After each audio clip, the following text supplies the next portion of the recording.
I have a confession about the Samsung Galaxy S25 Ultra. I wish my iPhone were more like it. Make no mistake, the hardware changes made by Samsung here are minimal.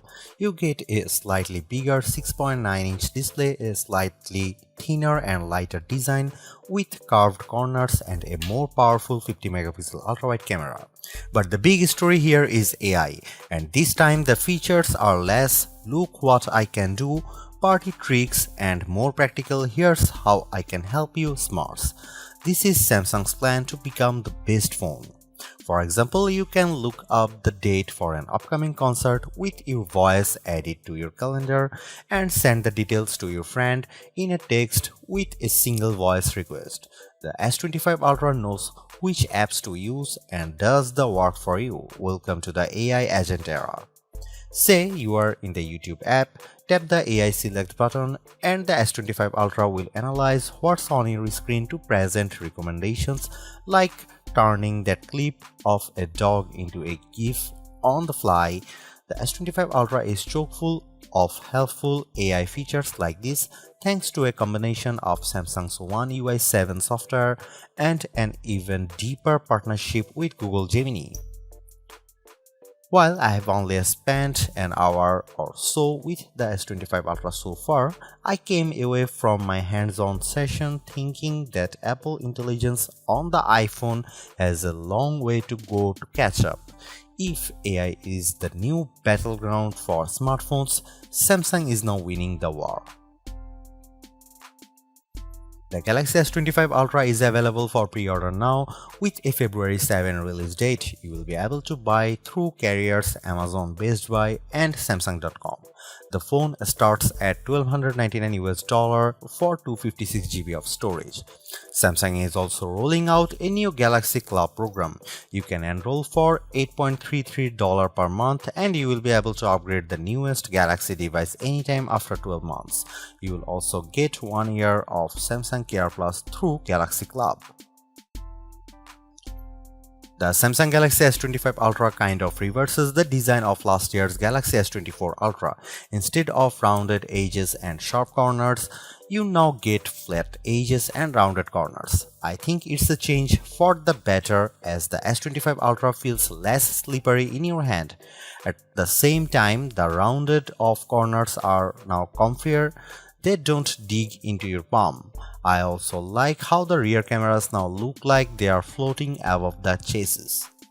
I give credit to Samsung for making the S25 Ultra lighter and thinner, but there's a trade-off. Samsung took out 15 grams of weight and shaved off 0.02 inches while also trimming the bezels. The result is a big screen handset that's very sleek at 6.41 by 3.06 by 0.32 inches and 7.69 ounces. That's practically the same exact dimension as the iPhone 16 Pro Max, but Apple's device is a bit heavier at 7.99 ounces. The trade-off is that Samsung has removed the Bluetooth LE radio from the S Pen on the S25 Ultra, which means you can't perform air actions like remotely activating the camera shutter. I can live with that. The 6.9-inch OLED display on the S25 Ultra has the same QHD Plus resolution and 120Hz refresh rate as before, but this screen is a bit tougher. It uses Corning's Gorilla Glass Armor 2 tech to deliver a promised 28% better resistance to fractures and 60% less screen damage repair. Samsung offers 4 standard colors with the S25 Ultra and a few exclusive colors through Samsung.com. There's a titanium black, titanium gray, titanium silver blue, and titanium white silver. I'm a fan of the silver blue hue, which really pops, but I noticed that the back of the phone quickly picked up fingerprint smudges. Samsung.com will offer exclusive S25 Ultra colors: titanium pink gold, titanium jet black, and titanium jet green. The Galaxy S25 Ultra builds on the solid Galaxy AI foundation from the S24 Ultra, which introduced handy features like Circle to Search and Live Translate. Samsung's goal with its improved Galaxy AI Introduce AI agents that can do stuff on your behalf. Integrate the AI more deeply into the software and make it more personal. There is two Galaxy AI features that impressed me most during my hands-on time. The first is cross-app actions. Long press the side button, the S25 Ultra, and this phone turns into your personal concierge. For example, I could say find the next Buffalo Bills game and add it to my calendar. It worked instantly. You can also long press and ask about the cooking video you are watching. You can say list the dishes from this video and add them to my notes. This feature works with Samsung's native apps, the full Google suite of apps, and a couple of third-party apps so far in Spotify and WhatsApp. If this sounds a lot like the voice control feature for apps that's coming to Siri in a future iOS 18 update, you are right, but Samsung's version is ready right now. Thanks to built-in Google Gemini, the S25 Ultra can also help you perform tasks by leveraging your camera. For example, you can point the camera at your fridge and you will get recommendations on what dishes you can make based on your ingredients. Circle to Search is getting an upgrade too. It now works with sound and it can recognize phone numbers, emails, and URLs for quick actions. The other major pillar of Galaxy AI on the Galaxy S25 Ultra is personalization. This phone has its own personal data engine that's stored on the device and it can recommend routines based on your activities, such as asking if you want to turn Bluetooth on when you get in the car. Have a Galaxy Ring or Galaxy Watch, Galaxy AI can tell when you have fallen asleep and turn off your Samsung TV for you. This personalization extends to two major new features for the Galaxy S25 Ultra, Now Brief and Now Bar. The Now Brief is easily accessible from your home screen and gives you quick access to weather, calendar, reminders, and suggestions for routines based on your personal habits. It also surfaces news articles based on your interests. There's an Evening Brief too, which can give you a quick summary of the day's event, photos you took, reminders about upcoming travel, and more. Presumably, the Now Brief will get more useful over time as the S25 Ultra learns more about you. The other major new personalization feature within the One UI 7 running on the latest Samsung phones is the Now Bar, which delivers short tidbits of info and AI-powered recommendations. Think of it like the dynamic island on the iPhone with live activities. Thanks to the Now Bar, you can see things like sports scores, directions to your next meeting, countdown timers, and more. This info can appear on your lock screen as well. If you are freaked out by all this AI personalization, Samsung says you can always opt out as well as reset or delete your data. The company claims that the personal data engine is locked down with end-to-end encryption and Samsung uses post-quantum enhanced data security, though I don't know what that means. The Galaxy S25 Ultra offers one major camera upgrades on the hardware front, and that's the jump from 12 megapixel to 50 megapixel for the ultra-wide lens.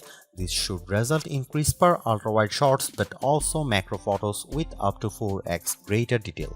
I snapped some shots of flowers after toggling on 50 megapixel mode and I could get much closer to the subject while enjoying an astounding level of detail on the petals.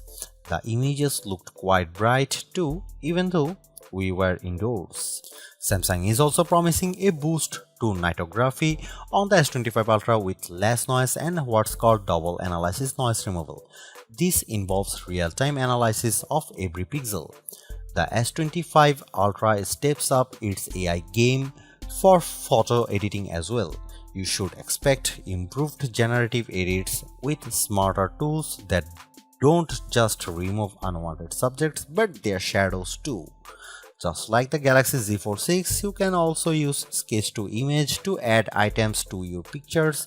Using AI, you can draw right on top of your pics or use a text prompt. When it comes to video, the S25 Ultra supports recording 10-bit HDR footage, which gives you 4x richer colors versus 8-bit. And for the first time, you can record in the log format, which gives professional videographers more creative control over the lighting, colors, and more. My favorite new video feature on the S25 Ultra is Audio Eraser, which can recognize up to 6 different sounds and remove what you want for cleaner sounding clips. Available sounds include speaker, music, wind, nature, crowd, and noise. I tried this feature very briefly and it seemed to work well, but I will have to compare it side by side with the iPhone 16 Pro Max's audio mix feature, whose sound quality can be iffy based on our testing. The Samsung Galaxy S25 Ultra looks like yet another iterative upgrade on paper, and it kind of is on the hardware front, but at the same time Samsung is pushing the boundaries of what's possible with AI on a phone, making it more practical and personal, which is something I appreciate. The cross-app actions and the integration of Gemini in particular are impressive on the S25 Ultra, and I look forward to seeing Samsung bringing in more third-party apps for taking advantage of its AI agents. Don't get me wrong, the hardware looks solid and I appreciated the slimmer and lighter design and bigger and more durable screen. The 50MP ultra-wide camera could also help elevate your macro shots, and I look forward to putting Samsung's nightography upgrades to the test. The big question is whether the S25 Ultra is worth upgrading to if Samsung winds up making many of the AI features available on older devices, and how far back they decide to go. For now though, the Galaxy S25 Ultra looks like the big screen AI phone to beat and smarter than any iPhone 16 with Apple intelligence.